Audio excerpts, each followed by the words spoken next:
तलाठी भरतीत गैरप्रकार झाल्याचा आरोप करत विद्यार्थ्यांनी नांदेडच्या जिल्हाधिकारी कार्यालयावर आक्रोश मोर्चा काढला। ऑनलाईन परीक्षा रद्द करून एमपीएससी तर्फे स्पर्धा परीक्षा घेण्यात याव्यात अशी मागणी त्यांनी केली। यासोबतच 55,000 शिक्षकांच्या जागा रिक्त आहेत, त्यांची एकदाच शिक्षक भरती करावी अशी देखील विद्यार्थ्यांनी मागणी केली।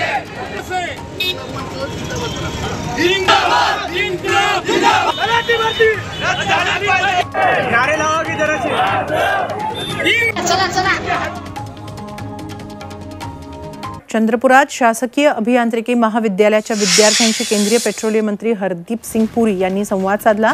भारताला विकसित अर्थव्यवस्था करण्यासाठी आपापल्या परीने योगदान देण्याचं आवाहन त्यांनी यावेळी केलं। 2047 पर्यंत भारताला विकसित अर्थव्यवस्था बनवण्यासाठी अग्रेसर व्हावं असंही ते म्हणाले।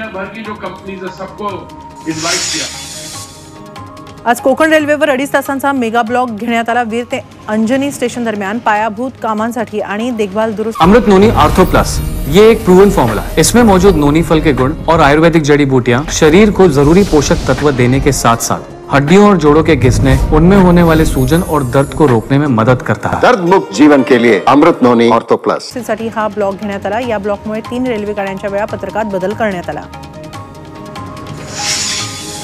मुंबईच्या मिठी नदीत 25 ठिकाणी पूररोधक दरवाजे उभारण्यात येणार आहेत। पावसाळ्यात भरतीवेळी मिठी नदीतील पुराचं पाणी शहरात शिरणार नाही याचा विचार करून ही उपाययोजना केली जाणार आहे। या कामासाठी 1,150 कोटींचा खर्च अपेक्षित आहे। येत्या 10 दिवसात यासाठी निविदा मागवण्यात येणार आहे। वाशिमच्या भापूर गावात 12 शेतकऱ्यांच्या तांब्याच्या स्प्रिंकलर तोट्या चोरी झाल्यात। चोरट्यांनी सुमारे 1.5 लाख किमतीच्या 200हून अधिक स्प्रिंकलर तोट्या चोरल्या आहेत। सतत होणाऱ्या चोऱ्यांमुळे शेतकऱ्यांचं आर्थिक नुकसान होत आहे, त्यामुळे चोरट्यांवर लवकरात लवकर कारवाईची मागणी होतीये। नाशिकच्या मनमाडजवळील घाडगेवाडीत शेतात साठवून ठेवलेल्या जनावरांचा चारा पेटवण्यात आला। यात एका ट्रॅक्टर आणि ट्रॉलीचंही नुकसान झालं। चारा जळाल्यामुळे जनावरं कशी जगवायची असा प्रश्न आता शेतकऱ्यांपुढे आहे।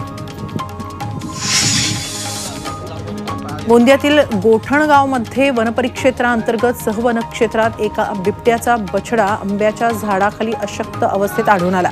याची माहिती गावकऱ्यांनी वनविभागाला दिली। माहिती मिळताच क्षेत्र अधिकारी कर्मचाऱ्यांनी घटनास्थळी येऊन बछड्याचं रेस्क्यू केलं। त्यावर योग्य उपचार करून त्याला पुन्हा जंगलात सोडण्यात आलं।